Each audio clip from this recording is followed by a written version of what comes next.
জলে নামলেন আর ত্বক ভেদ করে শরীরে ঢুকে গেল এক পরজীবী, যেটি বছরের পর বছর লুকিয়ে থাকতে পারে রক্তে, লিভারে, এমনকি যৌনাঙ্গেও। চোখে দেখা যায় না, কিন্তু শরীর জুড়ে ছড়িয়ে পড়া এক নীরব শত্রু। বিজ্ঞানীরা বলছেন এই উপেক্ষিত পরজীবী ভবিষ্যতে বিশ্বজুড়ে বড় হুমকি হয়ে উঠতে পারে। এই সংক্রমণের নাম স্নেল ফিভার। বিশেষ ধরনের শামুক এই পরজীবী বহন করে। শামুক থাকা পানিতে গোসল বা সংস্পর্শেই মানুষ আক্রান্ত হতে পারে। লার্ভা ত্বক গলানো এনজাইম ছাড়ে, চামড়া ভেদ করে শরীরে ঢুকে পড়ে। ধীরে ধীরে রক্তনালীতে বড় হয়ে ওঠে পূর্ণবয়স্ক কৃমি। স্ত্রী কৃমি ডিম পাড়ে, কিছু ডিম বেরিয়ে যায় মল বা প্রস্রাবের সঙ্গে, কিন্তু অনেক ডিম টিস্যুতে আটকে যায়।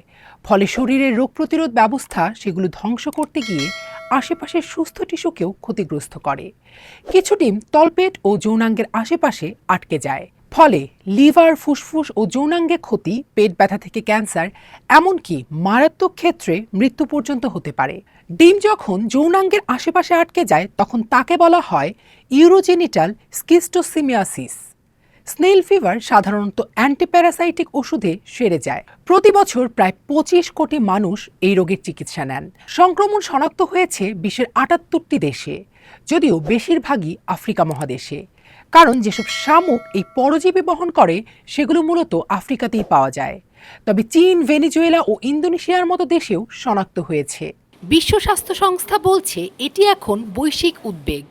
সাম্প্রতিক গবেষণায় দেখা গেছে পরজীবীটি গঠন বদলাচ্ছে, নতুন অঞ্চলে ছড়িয়ে পড়ার ক্ষমতা বাড়ছে। নতুন সংকট হাইব্রিড পরজীবী। মানুষ ও প্রাণীর শরীরের পরজীবী মিলিত হয়ে তৈরি হচ্ছে নতুন হাইব্রিড ধরন।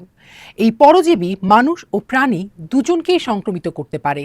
মালাউইয়ের গবেষণায় 7% পরজীবী পাওয়া গেছে পরিবর্তিত হাইব্রিড, অর্থাৎ এরা বংশবিস্তার করছে, ছড়িয়ে পড়ছে আর নিয়ন্ত্রণ কঠিন হয়ে উঠছে। বড় সমস্যা, চিকিৎসকেরা এখনও নিশ্চিত নন এই হাইব্রিড পরজীবী বহন করা রোগীদের কিভাবে চিকিৎসা করতে হবে। সবচেয়ে বিপজ্জনক দিক, এই হাইব্রিড সংক্রমণ অনেক সময় পরীক্ষায় ধরা পড়ে না। উপসর্গ দেখে ভুল করে যৌনবাহিত রোগ ভাবা হয় অনেক সময়। চিকিৎসা না হলে যৌনাঙ্গে ক্ষত, বন্ধ্যাত্ব, এমনকি এইচআইভি সংক্রমণের ঝুঁকি বেড়ে যায়। নারীদের ক্ষেত্রে সামাজিক ও শারীরিক ক্ষতি আরও গভীর।